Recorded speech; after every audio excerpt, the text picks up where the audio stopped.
नमस्कार, मैं हूं आशीष त्रिपाठी आपके साथ।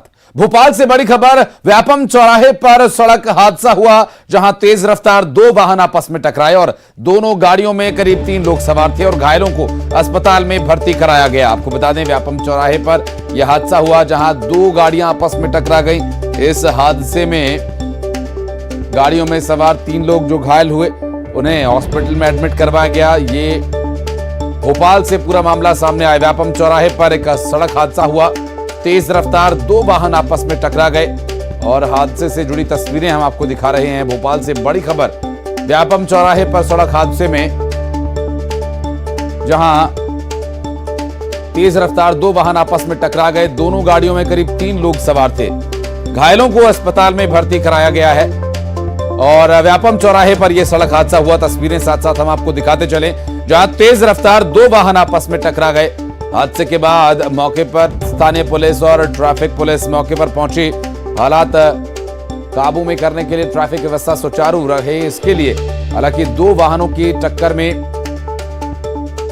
3 लोगों को चोट आई है, जो कि इन गाड़ियों में सवार थे। और हादसे के बाद की तस्वीरें हम आपको दिखा रहे हैं। देखिए, व्यापम चौराहे पर यह सड़क हादसा हुआ।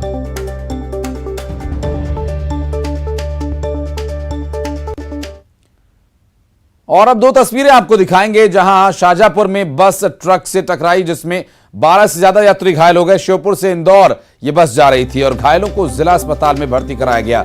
और आगरमालवा से भी हादसे का मामला सामने आया। दरअसल शाहजहांपुर बाईपास के पास एक हादसा हुआ और आगरमालवा में कारों की टक्कर हुई, जिसमें एक शख्स की मौत हो गई। 5 लोगों की हालत गंभीर है। ये हादसा बड़ौद आलोट मार्ग पर हुआ। इससे जुड़ी 2 तस्वीरें इस हादसे से, जहां शाहजहांपुर में एक हादसा हुआ और आगरमालवा में एक दूसरा हादसा। 2 हादसों की ये 2 तस्वीरें इस वक्त आपकी टीवी स्क्रीन पर आप देख रहे हैं। और ये शाहजहांपुर में सड़क हादसा हुआ, जहां एक बस दुर्घटनाग्रस्त हो गई थी, जिसमें 12 लोग घायल हुए।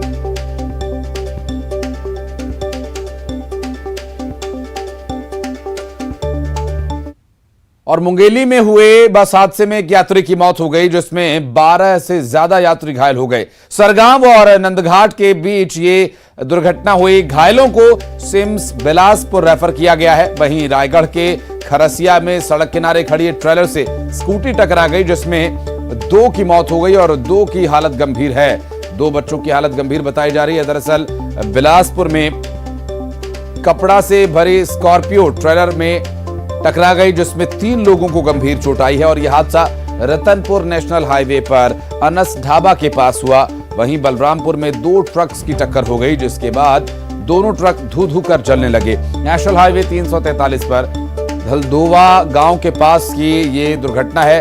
तो जगदलपुर में नेशनल हाईवे 30 पर भीषण सड़क हादसा हो गया। 2 तेज रफ्तार ट्रेलर्स की आमने सामने से टक्कर हो गई, जिसके बाद दोनों गाड़ियों में आग लग गई। मौके पर ही एक ड्राइवर की भी मौत हो गई। 5 तस्वीरें हादसों से जुड़ी हम आपको दिखा रहे हैं।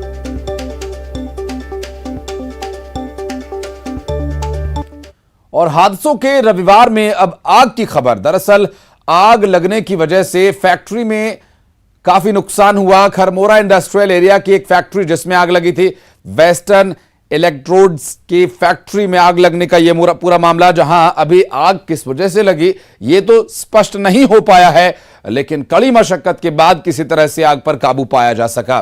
दरअसल एक दुर्ग के मकान में आग लगने का भी मामला सामने आया। भीषण आग से लाखों का सामान जलकर राख हो गया। कड़ी मशक्कत के बाद आग पर काबू पाया जा सका।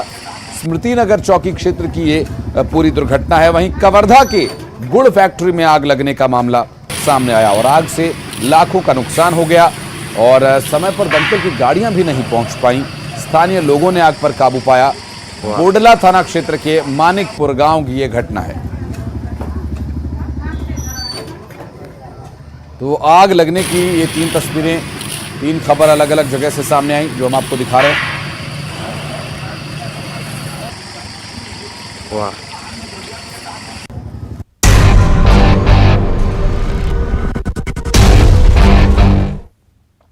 और बढ़ते आगे रुक करेंगे कुछ अन्य खबरों का। कोंडागांव से बड़ी खबर। आरक्षक ने खुद को गोली मारी। फैमिली कोर्ट में राइफल से खुद को मारी गोली। गार्ड की ड्यूटी में तैनात था आरक्षक। कोंडागांव पुलिस पूरे मामले की जांच कर रही है। दरअसल गार्ड की ड्यूटी पर तैनात आरक्षक ने खुद को गोली मार ली। कारण क्या रहा अभी तक इसका ये स्पष्ट नहीं हो पाया है, लेकिन आरक्षक ने खुद को गोली मारी। उस वक्त की जो स्थिति क्या थी वहां पर और डिटेल्स आप तक हम पहुंचाएंगे। विवेक हमारे सहयोगी इस वक्त हमारे साथ जुड़ गए। विवेक, क्या है ये पूरा मामला? देखिए, अभी तक जो पुलिस ने मामले की जांच की, कल रात में आरक्षक जितेंद्र पटेल जो है उसकी ड्यूटी परिवार न्यायालय में लगी हुई थी। कोर्ट परिसर में गार्ड की ड्यूटी में था। रात में वो 10 बजे तक ड्यूटी किया। उसके बाद आज सुबह जैसे ही वो अपने रूम में आया, वहां पर फिर से दोबारा उसकी जब ड्यूटी लगी तो रूम में आया और अपने साथियों से बात करते हुए अंदर रूम में गया और अपने ही राइफल से गोली मार दिया। तो पुलिस ने अभी प्रथम दृष्टया जो उनके परिजन है उनसे बात की है, तो ये पता चला है कि शुगर की बीमारी से पीड़ित था और बीमारी से ज्यादा परेशान था और घर में यही बोलता था कि कब तक दवाई खाऊंगा। पर अभी पुलिस इस मामले में कुछ स्पष्ट भी ये नहीं कह रही कि आखिर आत्महत्या क्यों किया है, क्योंकि एफएसएल की टीम आई है और सीएम रिपोर्ट होगा, उसके बाद ही कुछ मामले का खुलासा होगा। जी लेकिन विवेक, कहाँ का ये रहने वाला है? क्या इसके पीछे परिवार की तरफ से कोई बात कही जा रही है? पुलिस किस तरह से इन्वेस्टिगेशन कर रही है? कोई डिटेल है इसके बारे में? देखिए, इसमें सबसे पहली बात यह कि पुलिस ने अभी परिवार से हल्का फुल्की जो जानकारी दी है, उसमें ये बात आया था कि शुगर की बीमारी से पीड़ित था और कल रात में भी उसने अपने माँ से कहा था कि मैं कब तक दवाई खाकर जिंदा रहूंगा। और 1 महीना पहले ही इसकी 1-1.5 महीना पहले इसकी शादी हुई है और ये अनुकंपा नियुक्ति में इसकी पुलिस की नौकरी लगी थी, क्योंकि इसके पिताजी भी पुलिस विभाग में थे और उस दौरान ड्यूटी के दौरान बीमारी के कारण परिवार के लिए भी एक दुखद ये मामला विवेक। हालांकि इस इन्वेस्टिगेशन में और क्या कुछ तथ्य पुलिस सब पेश करेगी, आपसे अपडेट लेंगे आगे। बहुत शुक्रिया फिलहाल आपका। मनेंद्रगढ़ से बड़ी खबर, दुर्गा धाम में चोरों ने धावा बोल दिया। दरअसल आमा खेरवा दुर्गा धाम में चोरी का मामला। दुर्गा धाम मंदिर के दान पेटी में रखी नकदी चोरी कर ले गए चोर और सिटी कोतवाली पुलिस पूरे मामले की जांच में जुटी हुई है। चिरमिरी के पौड़ी दुर्ग मंदिर में भी चोरी हो चुकी है और हाल ही में मंदिर में चोरी की ये दूसरी घटना है। दरअसल ये महेंद्रगढ़ से बड़ी खबर हम आपको बता रहे हैं। दुर्गा धाम में चोरों ने चोरी की वारदात को अंजाम दिया। आमार खेरवा दुर्ग धाम में चोरी का मामला। मंदिर में दान पेटी में रखी नकदी साफ कर ली। और गुना से बड़ी खबर, मौसम का मिजाज बदला। तेज हवा के साथ जमकर बारिश और ओले गिरे। मधुसूदनगढ़ बमौरी में जमकर बारिश हुई। चाचौड़ा और राघोगढ़ में भी तेज बारिश हुई। कई इलाकों में बिजली आपूर्ति ठप है और ग्रामीण इलाकों में बिजली के पोल और ट्रांसफार्मर्स गिर गए बारिश के चलते। और रायपुर से बड़ी खबर, कांग्रेस ने बीजेपी संगठन पर सवाल उठाए। दरअसल प्रदेश में बीजेपी का संगठन पूरी तरह से ध्वस्त है। प्रदेश नेताओं पर केंद्रीय नेतृत्व नहीं कर रहा भरोसा। केंद्रीय नेतृत्व ही कर रहा है राजनीतिक गतिविधियों का संचालन। इनका घोषणा पत्र भी अब केंद्र बनाकर भेजेगा। पूरा कार्य योजना सेंट्रल के नेता बना रहे हैं। ऐसे में ये किसका सम्मेलन करेंगे? जनता बीजेपी पर से भरोसा खो चुकी है। बीजेपी जिला सम्मेलन कर ले, संभागीय सम्मेलन कर ले, कुछ हासिल नहीं होगा, कांग्रेस का कहना। पार्टी का वर्तमान में छत्तीसगढ़ में जो संगठन है पूरी तरीके से कोलैप्स हो गया है। यहाँ के नेताओं पे इनका केंद्रीय नेतृत्व भरोसा नहीं कर रहा है। पूरी की पूरी राजनीतिक गतिविधि का संचालन केंद्रीय नेतृत्व कर रहा है। हम तो ये भी सुने हैं कि इनका जो घोषणा पत्र है वह भी अब केंद्र बना के भेजेगा। यहाँ के इनकी जो कार्य योजना है पूरी की पूरी इनके सेंट्रल के नेता कर रहे हैं। तो ऐसे में यदि ये किसका सम्मेलन करेंगे जब आपको यहाँ के नेताओं पे भरोसा नहीं है, आपके कार्यकर्ताओं का आपके नेताओं पे भरोसा नहीं है, जनता भारतीय जनता पार्टी के ऊपर भरोसा हो चुकी है। तो ऐसे में भारतीय जनता पार्टी जिला सम्मेलन कर ले, संभागीय सम्मेलन ले, कुछ हासिल नहीं। और रायपुर से बड़ी खबर, बीजेपी का कांग्रेस पर निशाना। बीजेपी प्रदेश अध्यक्ष अरुण साव का बयान, एक समाज को अपमानित कर रही है कांग्रेस। एक समाज के लिए एजेंडा बनाकर अपमानित किया जा रहा है। बेमेतरा के पुलिस की आत्मदाह की चेतावनी। चिंता करने वाली बेमेतरा के विधायक उसे प्रताड़ित कर रहे हैं।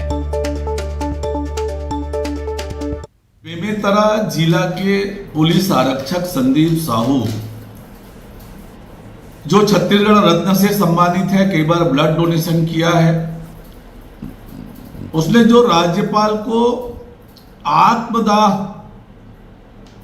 के लिए जो पत्र लिखा है, ये चिंता करने वाला है। किस प्रकार से बेमेतरा के विधायक उससे प्रताड़ित कर रहे हैं, ये बेमेतरा जिला वही जिला है जहां पर भुवनेश्वर साहू नामक युवक की निर्ममतापूर्वक हत्या होती है और कांग्रेस के नेता किस प्रकार से थप्पड़ मारने का काम, धमकाने का काम लगातार कर रहे हैं। और रायपुर से बड़ी खबर, कांग्रेस संचार प्रमुख सुशील आनंद शुक्ला का बयान, बस्तर सहित प्रदेश की जनता ने बीजेपी को नकार दिया। 15 साल तक आदिवासियों का बीजेपी ने शोषण किया, कांग्रेस की सरकार में बस्तर के अधिकारियों को बहाल किया गया। ये बस्तर सहित प्रदेश की सारी आदिवासी जनता ने भारतीय जनता पार्टी को नकार दिया था। उसका एक बड़ा कारण यह था कि 15 साल तक बस्तर के सरगुजा के आदिवासियों के संवैधानिक अधिकारों का भारतीय जनता पार्टी शोषण करती रही, उनके मूलभूत अधिकारों का शोषण करती रही, उनके रोटी कपड़ा मकान जैसे मूलभूत अधिकारों से उनको वंचित करती रही, उनके संवैधानिक अधिकारों को दरकिनार करके उन्हें जेल के सलाखों के पीछे ठूस दिया गया। कांग्रेस की सरकार आने के बाद बस्तर के आदिवासियों के मूलभूत संवैधानिक अधिकारों का फिर से बहाल किया गया। मुरैना में फूड पॉइजनिंग के चलते 7 बच्चों और 5 महिलाओं सहित 12 लोग बीमार हो गए। मामला कैलारस थाना क्षेत्र के कौंडेरे और चौडेरे गांव का है, जहां ठेले पर चाट खा लेने से 7 बच्चों सहित 5 महिलाओं की तबीयत बिगड़ गई। देर रात इन लोगों की हालत बिगड़ती देख सभी को कैलारस के अस्पताल में भर्ती करवाया गया। एक की हालत ज्यादा खराब होने के बाद उसे जिला अस्पताल में भर्ती कराया गया, जबकि अन्य 11 लोगों का समुदाय स्वास्थ्य केंद्र कैलारस में इलाज जारी है। और कोरबा में रास्ता भूलकर पहुंची 85 वर्षीय बुजुर्ग महिला को पुलिस ने सकुशल उसके घर वापस पहुंचा दिया। दरअसल कोरबा में भटक कर आई बुजुर्ग के लिए पुलिस ने सोशल मीडिया के जरिए एक अभियान चलाया और उससे मिली मदद, और मदद के जरिए महिला को परिवार तक पहुंचाया जा सका। और सकुशल डायल 112 टीम ने रजगामार थाना इलाके के बुंदेली गांव उसे पहुंचाया। पुलिस के सराहनीय कार्य की हर तरफ प्रशंसा हो रही है। और अब खबरें तेज अंदाज में। पीएम मोदी ने देश को समर्पित किया नया संसद भवन, स्पीकर की कुर्सी के पास स्थापित किया।